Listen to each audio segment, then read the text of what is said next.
હતા જો આપણે કૃષિ સખી તાલીમમાં દિવસ બીજો જીવામૃતનું પ્રેક્ટિકલ ડેમો બતાવવા ફાર્મ વિઝિટમાં આવ્યા છીએ। ફાર્મ વિઝિટમાં આ ખેડૂતની વાડીએ આવ્યા છે, એમનો પરિચય એમની પાસે જ લેવું। તો આપનું નામ, ગામ?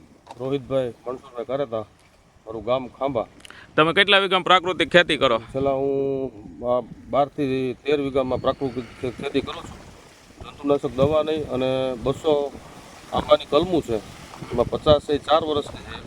જંતુનાશક દવા નથી નાખી, એમ કોઈ જાતનું રાસાયણિક ખાતર નથી નાખ્યું, દેશી ગાયનું છાણ। જમીનમાં અળસિયા હોય એટલે જમીનની ફળદ્રુપતા કુદરતી રીતે વધી જાય, ફળદ્રુપતા વધે એટલે બધા પાક સારા આવે અને છોડ કે પાક તંદુરસ્ત રહે, રોગ જીવાતનો પ્રશ્ન ઓછો રહે। તો હવે આપણે આ ખેડૂતની વાડીએ આવી રીતના જીવામૃતનું ડેમો બતાવવા માટે આવ્યા છીએ। પ્રેક્ટિકલ રીતે આપણી સખી મંડળની બહેનો જ જીવામૃત બનાવશે અને આપણે નિહાળશું। તો સૌપ્રથમ બેન વાસણની ઉણપ છે, એક વાસણ ઘટે છે, એટલે સૌપ્રથમ આમાં બેસન છે વ્યવસ્થિત મિક્સ કરેલો છે કમ્પ્લીટલી, અને કોઈ પણ એક પણ પ્રકારની આમાં ગાંઠ નથી રહેવા દીધી। લઈ લો, આવી રીતના બેસનને વ્યવસ્થિત આપણે રબડી કરી દેવાની છે, પાણીમાં મિક્સ કરી દેવાનું। જો આવું સરસ મજાનું મિશ્રણ કર્યું છે, 200 લીટરના બેરલમાં એડ કરીએ છીએ।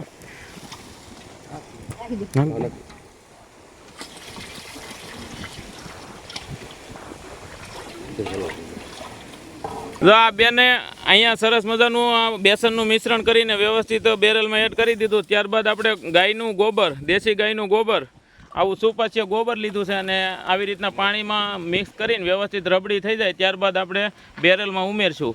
તો અમારા સખી મંડળના બહેનો જ બધું ટોટલી જીવામૃત તૈયાર કરશે। રેડી થઈ ગયું।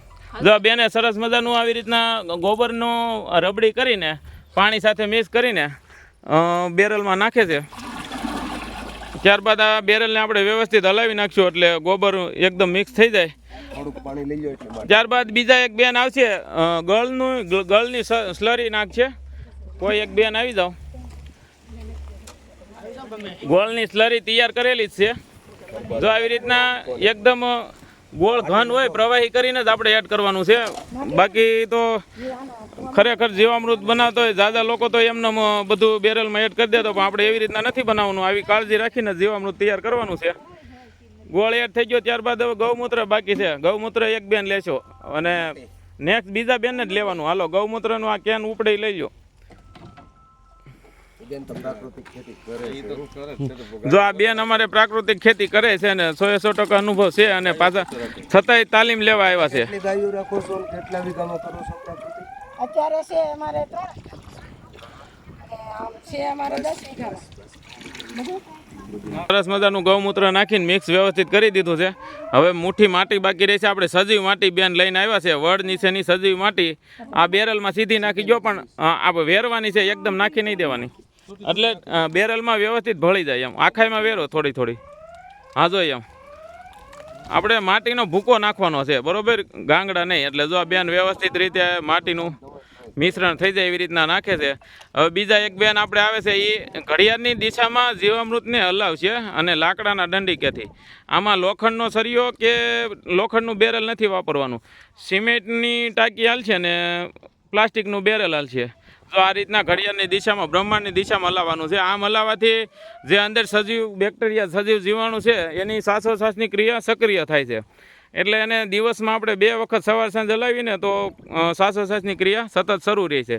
અને આની ઉપર પેક બસ બહુ ફાસ્ટ નહીં, ધીમે ધીમે આની ઉપર આપણે કોટનનું કપડું ઢાંકીને પેક કરી દેવાનું છે, જેથી કરીને બીજા અન્ય જીવાત કે કોઈ જીવાણુ મચ્છર બસર કાંઈ અંદર પડે નહીં, બરોબર। હવે આમાં ઘટતું પાણી એડ કરી દેવાનું છે અને 4 આંગળ મતલબમાં આવી રીતના 4 થી 5 આંગળ ઊણું રાખવાનું છે, એટલે આ એટલું પાણી પર્યાપ્ત છે, રેડી છે, બરોબર।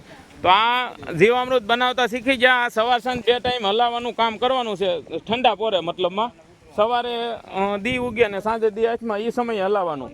અને ઉપરથી સૂર્યપ્રકાશ સીધો ન આવવો જોઈએ, આવી રીતના કોઈ પણ ઝાડનો છાંયો હોવો જોઈએ। ઝાડનો છાંયો ન હોય તો ઉપર ખડના પૂળા મૂકી દેવાના, પણ કોટનના કપડાથી પહેલાં વ્યવસ્થિત આને બાંધીને પછી જ ઉપર ખડના પૂળા મૂકવાના, એટલે ખડને હિસાબે છાંયો થઈ જાય। અથવા કોઈ સાપરું કે એવી રીતના હોય તો એની નીચે રાખવાનું। તો આવી રીતના જીવામૃત તૈયાર થાય। જીવામૃત કેમ વાપરવું એ બધાને ખ્યાલ છે ને? જીવામૃત બનાવવું કેમ એ પણ આપણે શીખવાડી દીધું, અત્યારે પ્રેક્ટિકલમાં પણ શીખ્યા। જીવામૃત પાવું કેટલું અને છંટકાવ કેટલો કરવો એ આપણે લખાવ્યું છે, વ્યવસ્થિત ખ્યાલ આવી ગયો. તો આ પ્રાકૃતિક ખેતીમાં જીવામૃતનું મહત્વ ને જીવામૃત બનાવતા શીખી ગયા છે ઈ. અને બધા બહેનોને જીવામૃત બનાવતા આવડી ગયું છે. હવે આપણે બીજામૃત બનાવશું. જય ગૌ માતા.